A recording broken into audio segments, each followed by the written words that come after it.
예, CBS 박지용의 한판 승부 월요일의 핵심 코너 노열치열 또 시작하겠습니다. 오늘도 노영희 변호사님 어서 오세요. 네, 안녕하세요. 예, 치열을 담당하는 김성열 개혁신당 수석 최고위원. 예, 안녕하십니까, 김성열입니다. 예, 그리고 오마이뉴스의 곽우신 기자. 네, 안녕하세요. 자, 일단 우리 노영희 변호사님 예능에 진출했다는 좀 섭섭하네. 어딜 또 갔어요? 어디? 근데 이 얘기가 어디서 나왔어요? 어떻게? 예, 한판 승부 제작진이 다 파악하고 있습니다. 예. KBS에서 예, KBS에서. 예, 지난번에 100명을 모아놓고 예능을 했어요. 아직 방영이 예, 아직 안 됐고요. 1월 중순에 할 것으로. 기대도 됩니까? 네, 뭐 열심히 재밌게 잘했는데 예. 또 어떻게 될지 모르겠습니다. 알겠습니다. 기대하면서 많이 봐주세요. 예, 많이 봐드리겠습니다. 자, 일단 현안 바로 넘어가겠습니다. 자, 이혜훈 기획예산처장관 후보자 국민의힘 의원들에게 장문의 문자 메시지를 보내서 구명 요청을 했다라는 보도가 있었는데 또 전혀 사실이 아니다라고 반박을 했습니다.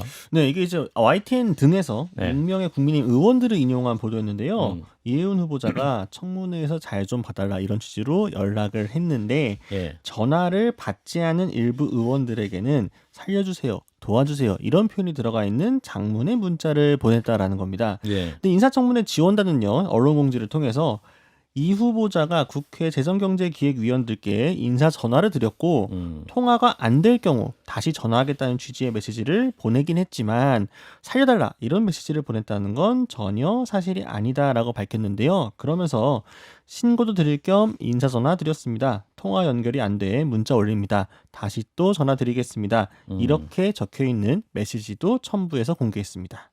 살려달라는 얘기는 강선우 의원이 김병기 의원한테 했던 말이잖아요. 그래서 지금 정치권 최대 지금 약간 밈화된 유행어가 됐습니다. 지금. 저기 살려주세요 해서 이게 어디서 자주 듣던 말인데 생각해보니까 강선우 의원과 김병기 대표 사이에 있었던 얘기였는데, 자, 강호식 비서실장 일단 청문회 소명까지는 들어봐야 된다. 오늘 그 박성태 뉴스쇼에서 출연해서 말을 했더군요. 네, CBS 라디오 박성태 뉴스쇼에 출연을 해서요, 강 실장이 이혜훈 후보자의 지명 자체가 저희로서는 도전이다 이런 표현을 했습니다. 예. 한번 도전해본다는 게 대통령의 의지이고 저희는 청문회까지 충분히 지켜보고 평가받아야 된다 이렇게 생각한다고 밝혔는데요.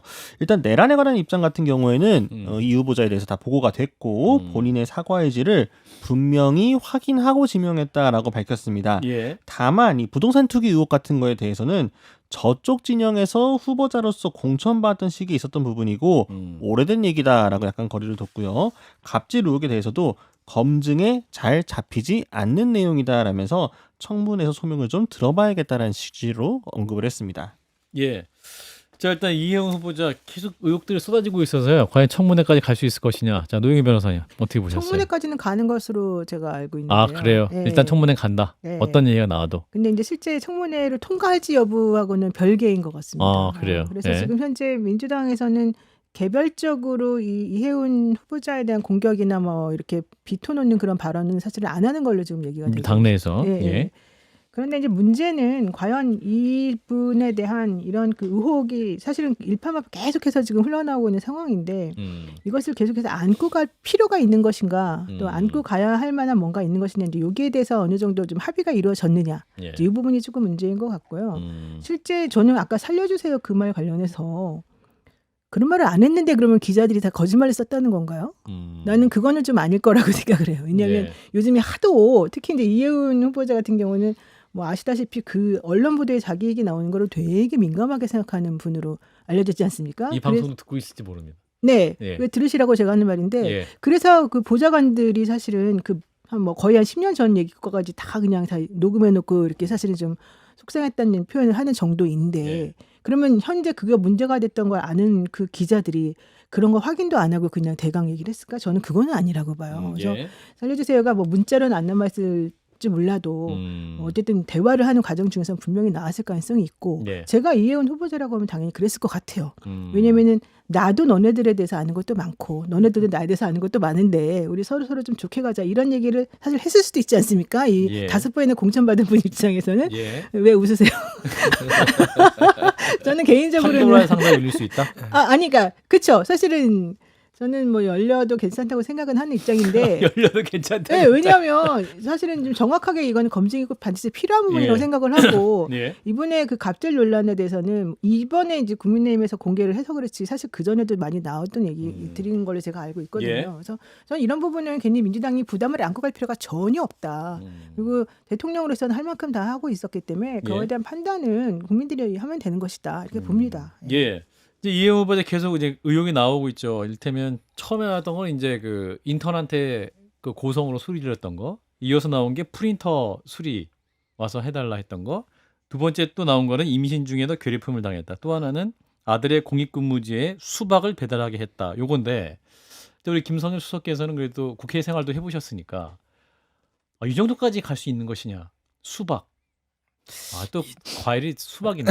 예. 어쨌든 수박. 예. 근데 이 정도보다 더 나올 겁니다. 그래요? 더 있어요? 제가 지난주에도 그냥 고개를 끄덕이고 말았는데 이 이해훈 후보자 관련한 이야기는 국회에서 좀 많아요.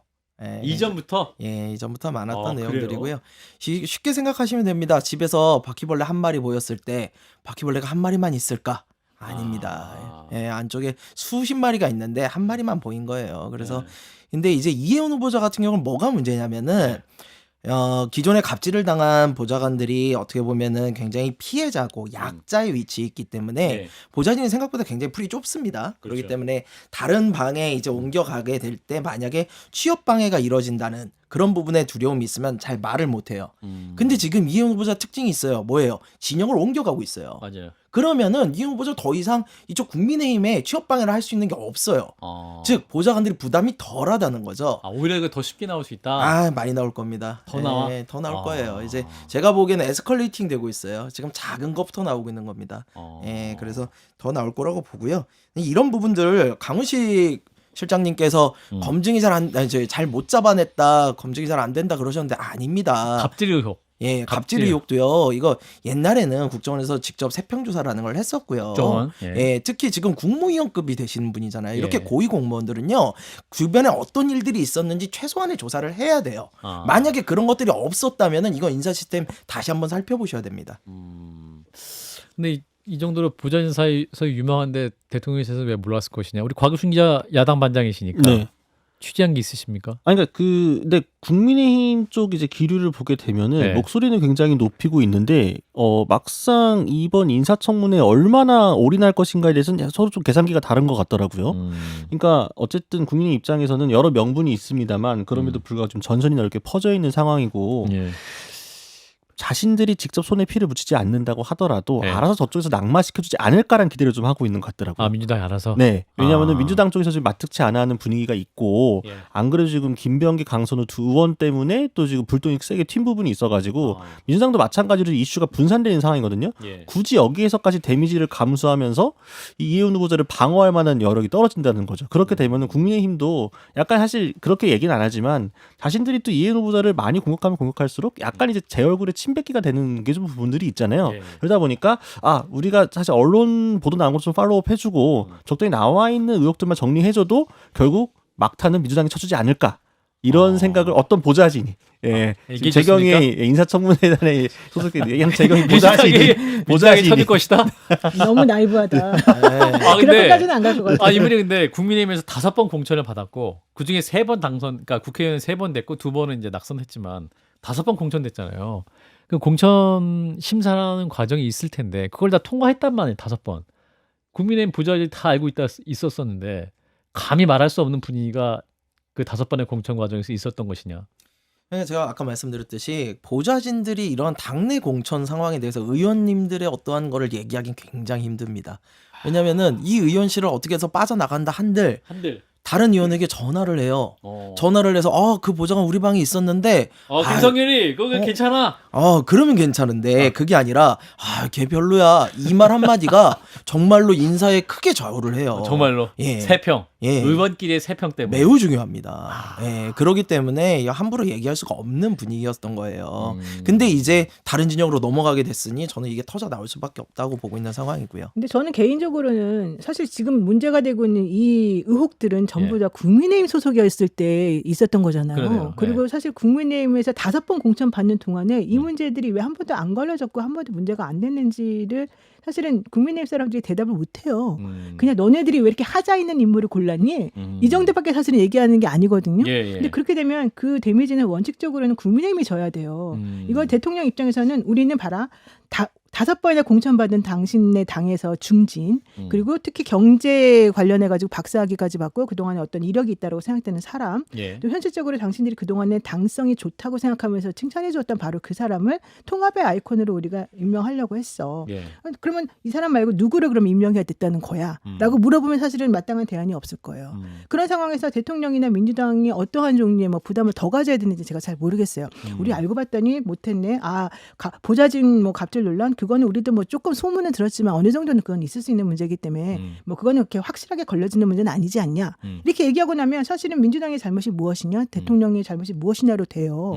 그러고 나면 국민의힘에서 보좌진 갑질 저번에 이해운 의원에 대한 이 얘기가 나오니까 보좌관이 뭐 그렇게 하면 안 됩니다라고 어떤 의원이 나와서 방송에서 말을 했대요. 예. 그러니까 그 얘기를 들은 그 페이스북에 또 보좌진들만 들어가는 공간이 있는데 거기에 있는 ABC 대나무숲. 사람들이 어떻게 그 사람이 그런 말을 하냐? 너도 갑질 못 묻지 않았냐? 이런 얘기를 막 했다는 겁니다. 그러니까 그런 식으로 저는 오히려 청문회에서 이 보좌관 갑질 문제가 그렇게 심하게 터져나올 가능성이 그렇게 많지는 또 않을 수도 있다. 그러니까 이거는 언론사들이 먼저 이렇게 얘기는 할 수 있을지언정 예. 의원들이 이걸 가지고서 계속해서 공격하기는 본인들도 아마 힘들 것이다. 어. 그러면 이제 나머지 문제가 있는 거잖아요.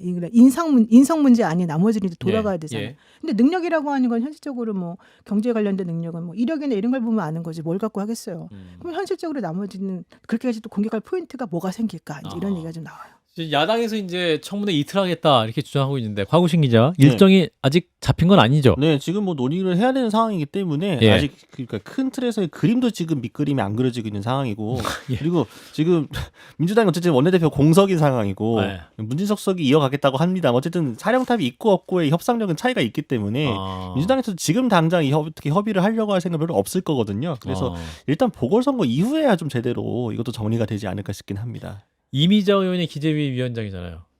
그렇죠. 예, 이미자 위원장이 잡으면 잡히는 거잖아요.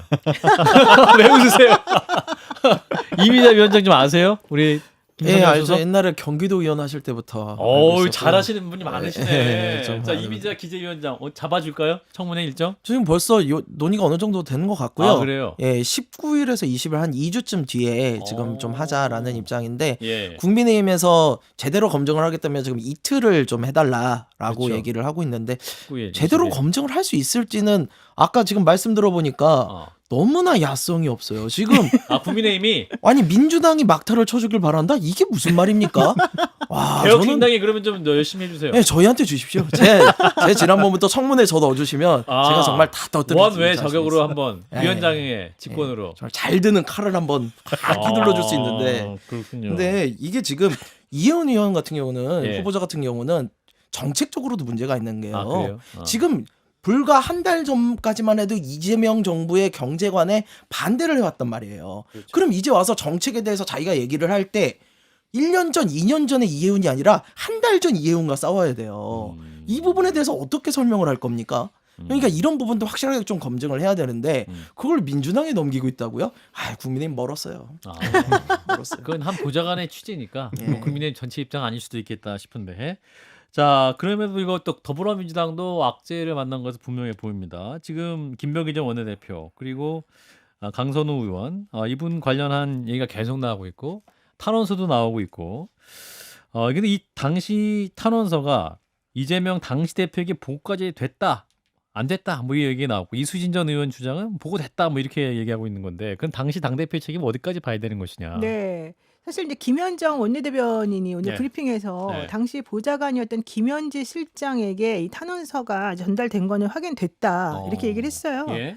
그리고 실제 김현지 실장이 이것을 그래서 당대표실로 넘겼다는 거예요. 음. 여기까지는 다 된 얘기고 예. 이제 인정을 다 한 부분인데 문제는 이것을 당시 당대표였던 이재명 대표가 정확히 알았느냐 몰랐느냐 이제 이거에 문제가 되거든요. 예. 근데 실질적으로 여기까지 올라가지는 않은 것으로 지금 저희는 알고 있어요. 아, 그래요? 예, 그래서 예를 들면 김현지가 모든 걸 다 좌지우지하는데 김현지가 알았으면 대통령도 다 아는 거지. 라고 한다 하더라도 실제 일은 그렇게 처리되지 않는다. 니네도 알고 있지 않느냐. 예, 이게 예. 이제 민주당의 입장인 것 같고 아하. 현실적으로 국회의원실 보좌관이 물론 당무를 수행하는 건 아니기 때문에 예. 김현지 당시 보좌관 입장에서는 자기네 절차에 따라서 했다. 이제 이게 핵심이거든요. 그러면 실제 대표에게 넘어갔는데 대표가 이걸 묵인해줬는지 이 부분에 대해서는 확인이 돼야 됩니다. 근데 제가 알기로는 거기까지 넘어간 거는 아닌 것으로 알고 있어서 만약에 그렇지 않다면 이제 뭔가 또 나와줘야 돼요. 더. 네, 더 나와줘야 돼요. 근데 과연 더 나올 수 있는 것인지는 잘 모르겠어요. 박우준 기자. 국민의힘 장도영 대표가 어제 이제 페이스북에 글을 올렸다가 수정을 했거든요. 예. 그 수정한 내용이 뭐냐면은 수정까지 봤어요. 네, 원래는 이 김병기 원내대표의 윗선이 있을 것이다라고 하고 그 다음 문장이 뭐냐면 당 대표는 당시에 이재명 대통령이었다라고 썼다가 이게 원래 그렇죠. 글이었는데 예. 나중에 시간이 지나서 글을 수정하면서 요 문장을 뺐어요. 요 문장을 이재명. 빼고 이재명 대통령 언급을 빼고 나머지만 살려두는 거였거든요. 그러니까 국민의 입장에서도 그렇게까지 끌고 가는 게 이제 소망인데 예. 지금 바로 이재명 대통령을 언급을 하면서 치고 들어가기에는 모여있는 지금 빌드업이 안 돼 있으니까 오히려 역풍이 불 수도 있겠다 해서 살짝 지금 조정을 한 걸로 보이거든요. 예. 그러니까 일단 야당이 바람은 확실해 보입니다. 근데 거기까지 갈지는 좀 봐야겠죠. 김성현 수석. 이게 총선 때나 지방선거 때나 이제 선거 때가 되면 투서가 많이 와요. 탄원서가 정말 수천 건이 들어와요. 아. 네. 그런데 그 수많은 수천 건의 탄원서를 다 윤리위원회로 넘기느냐? 아니에요. 지금 보시면요. 김현지 실장이 접수를 했다고 하고 보고를 했다. 자, 그랬을 때 결과는 뭡니까? 어쨌든 윤리위원회로 넘어갔잖아요. 예. 윤리위원회로 넘어간 것 자체가 사실은 조치인 거예요. 그거를 당대표가 자기가 읽고 그게 조사를 하지도 않고 어떻게 합니까? 그러면 윤리위원회로 넘어간 거 조치를 한 건데 문제는 윤리위원회에서 김병기 의원한테 이거를 다시 줘요. 자, 요 부분에서 그렇죠. 윤리위원회가 단순 실수인지 아니면 지도부의 어떠한 의견이 들어간 건지 요 부분을 조사를 해야 되는 부분은 있는 거예요. 자, 그 이후에 이제 이 김경시 의원이 공천이 되고 이후에 시의회 된 다음에도 이분이 시의회 원내대표를 한단 말이에요. 원내대표를 할 당시에 강선 의원이 엄청 추천을 했다는 겁니다. 그러면 이 당시에 당선되기 전에 그러니까 이 강선 의원은 김병기 전 원내대표한테 막 그 여러 가지 호소를 했다 살려달라 뭐 얘기를 하다가 이제 의원 된 다음엔 또 원내대표 시켜야 된다고 또 이렇게 연락했다는 거 아니에요? 이걸 또 어떻게 이해됩니까? 그러니까 그 1억 원 왔다가 돌아갔다고 치더라도 네. 그거에 대해서 아무런 문제의식이 없었던 거 아닙니까? 그러니까 어쨌든 그거를 시도했다는 것 자체만으로 사실은 공직자로서의 자격이 없다고 봐야 되는 건데 네. 그 전날 있었는데 단수공천 됐고 그러고 나서 실제로 그 시의회 안에서도 좀 중요한 자리들이 갈 수 있도록 강선 의원이 힘을 썼다고 한다면은 네. 그럼 지금 나온 것만 보게 되면은 예. 강선 의원과 김경시 의원 사이에는 뭔가 특수관계가 있는 거지 우리가 아직 모르는. 네. 그러지 않고서 어떻게 강선 의원이 처음 나왔을 때 상식적으로는 오자마자 돌려주고 이 사람 쳐내야겠다 이게 상식적인 판단인데 살려주세요 하면서 울면서 내가 어떻게든 이렇게 하려고 하고 결국 단수공천이 됐고 본인 발언권 없었다고 하는데 발언하고 나왔고 이게 좀 앞뒤가 안 맞잖아요. 그러니까 뭔가 두 사람 사이의 관계가 있을 것이다. 그게 뭐가 됐든 예. 그분이 조금 취재가 이루어지지 않을까 싶습니다. 그러니까 죄질이 안 좋은 건 그러니까 묵인하고 방조했는데 그 이후에 공천되고 당선된 이후에 또 더 잘 될 수 있도록 이분이 도와줬다는 그 자체가 여러 가지 좀 논란이 될 수 있는 그런 여지가 있는 것이죠. 자, 김병기 전 원내대표도 이제 당에서 징계 논의된다고 하는데 본인은 절대 탈당 안 한다 이렇게 선언을 했습니다. 그렇다면 당 차원의 징계가 어디까지 나올 것이냐, 노 변호사님 혹시? 일단 김병기 전 원내대표의 이런 태도는 옳지 않다고 저는 개인적으로 생각합니다. 네. 근데 본인은 뭐 정치를 계속 하고 싶다는 의사 표시로 이제 이 얘기를 하는 것 같아요. 네. 제명은 당할지언정 나는 탈당은 안 한다. 근데 문제는 지금 김병기 전 원내대표에 대해서 나올 게 아직도 산처럼 쌓여 있다는 게 중론입니다. 그래요. 네, 이제 물론 이제 저만 그런 얘기를 들었을지는 모르겠습니다만은 만약에 그렇다라고 한다면 김병기 전 원내대표가 버티면 버틸수록 사실은 더 위험한 상황에 처해지게 되고 이제 대통령에까지 불똥이 튀길 가능성이 사실은 더 많아진 거거든요. 예.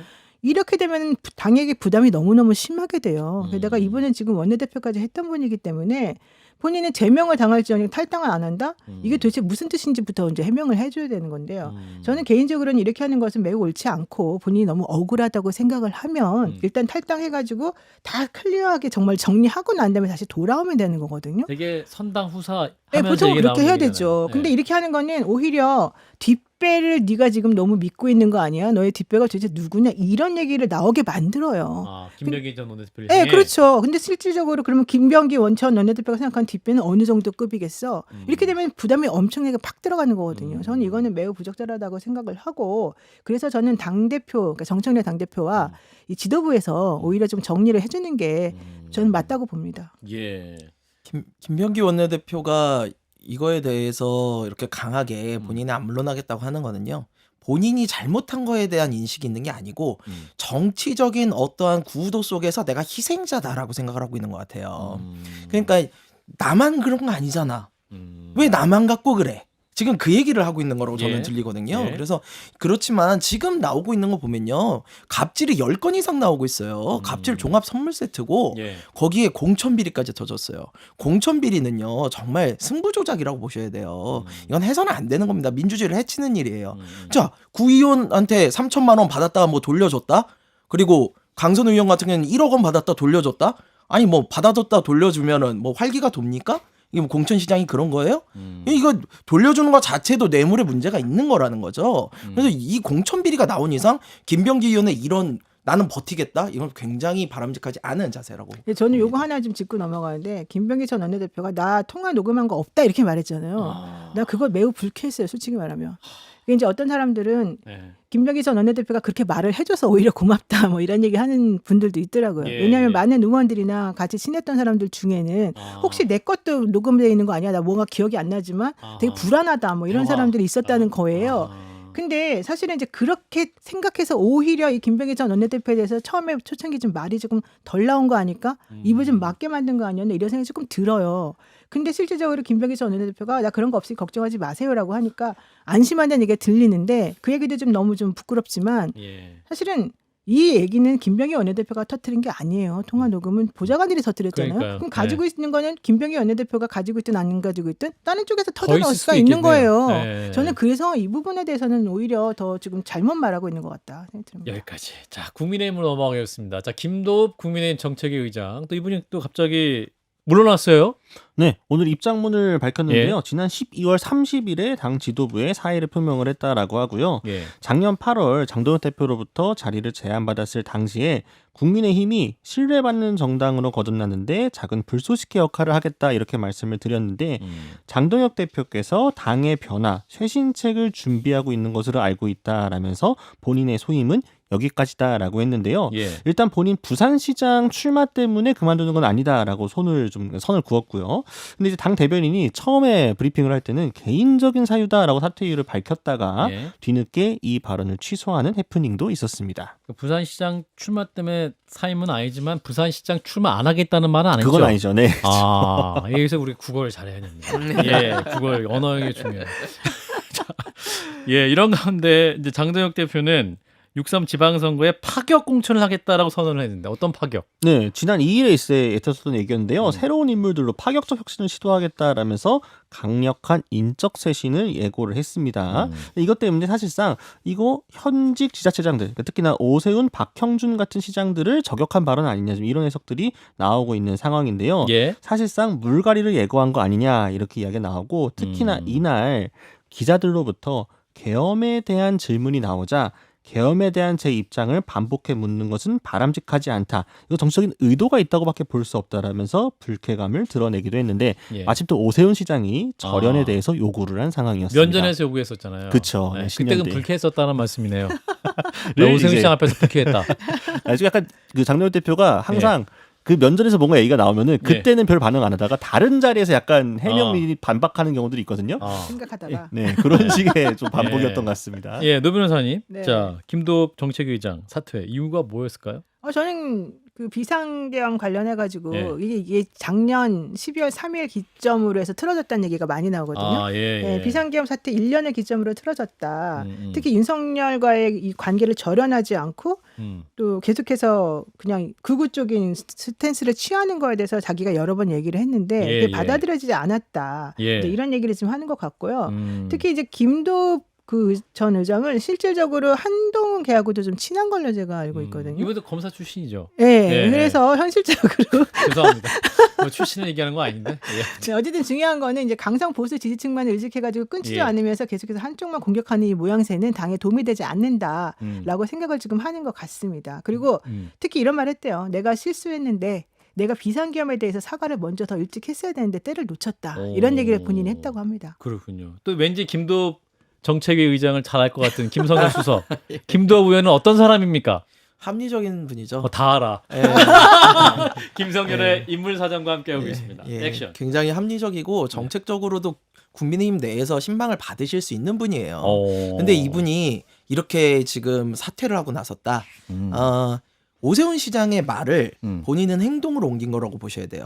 오세훈 시장이 뭐라고 그랬습니까? 예. 참을 만큼 참았다. 아하. 예, 그래서 본인은 그동안 이거에 대해서 안쪽에서 변화를 해보려고 노력을 하셨죠. 뭐 여론조사 관련해서도 자 이거 이렇게 여론조사 안 나오면 이거 당이 쇄신을 해야 되는 거라다 이렇게 얘기를 하지만 뭐 벽 보고 얘기하는 듯한 느낌이 들었던 것 같아요. 예. 그러니까 결국에는 나도 참을 만큼 참았다 하고 좀 사퇴를 하신 게 아닌가 이렇게 보고 있습니다. 그렇군요. 자, 장동욱 대표는 여기서 이제 파격 공천 카드를 꺼냈는데, 자, 우리 곽우신 기자, 네. 어떤 파격이 예상됩니까? 그러니까 지금 말할 수 있는 파격이 뭔지가 좀 참 궁금하기는 한데, 그러니까 지금 예. 결들을 보게 되면 일어나고 예. 있는 게 김도읍 의장이 이 비상계엄 관련 사과를 한 날 사표를 던졌고 그걸 예. 수리를 했습니다. 예. 그리고 오늘 윤리위원회를 구성을 했어요. 윤리위의 지금 당면 목표는 한동훈 전 대표를 찍어내리는 거죠. 그런 상황에서 파격 공천을 하면서 인적쇄신하겠다. 이거는 소위 말해서 이 친한계 쪽 색깔이 묻어나는 사람들을 몰아내고 조금 더 당의 이 당성을 좀 제대로 드러낼 수 있는 사람들 쪽으로 강화하겠다. 이런 취지로 이해될 수 있거든요. 그러니까 오히려 이 지금 파격 공천이라면 정말 파격적인 오른쪽의 사람들이 기용될 수도 있다. 파격적인. 파격적인 오른쪽에 저희가 항상 혹시 뭐 그러니까 물론 우스갯소리나 뭐 전환길 씨라든가 이런 얘기가 나왔었잖아요. 전환길. 예, 이제 그런 분이 바로 들어오진 않겠지만 그런 알겠습니다. 쪽하고 계속 그 관계 있는 정도 분들. 라인업. 네. 그 정도 파격. 김성현 수석은. 이게 예상해 파격은 주세요. 파격이에요. 왜냐하면 물갈이라는 거는요. 우리가 이기려고 하는 거잖아요. 근데 지금 현재 1위 하고 있는 후보라든가 이런 사람들을 대상으로 뭐 물갈이를 하겠다라는 이런 어투로 얘기를 하는 거 이 자체가 파격이죠. 물갈이를 지려고 하는 물갈이가 세상에 어디 있습니까? 그래서 저는 말씀하신 것처럼 지금 더 오른쪽으로 가는 인사들을 모셔오지 않을까 이런 우려가 좀 있고요. 기껏 해봤자 국민의힘이 맨날 법조, 언론, 교수 이런 분들만 모셔왔거든요. 예. 진짜 파격이라고 할 거면 사업가라든가 시민운동가라든가 이런 분들을 좀 모실 필요가 있을 텐데 알겠습니다. 안 그럴 것 같아요. 지금 보니까 그러네요. 10초. 예, 당의 비전과 인사 역시 청년과 미래가 주가 될 것이다. 청년과 미래. 거기에 이게 중요하다. 주목하겠습니다. 예. 일단 노열차 여기서 마치죠. 세 분 고맙습니다. 네, 고맙습니다. 감사합니다. 감사합니다.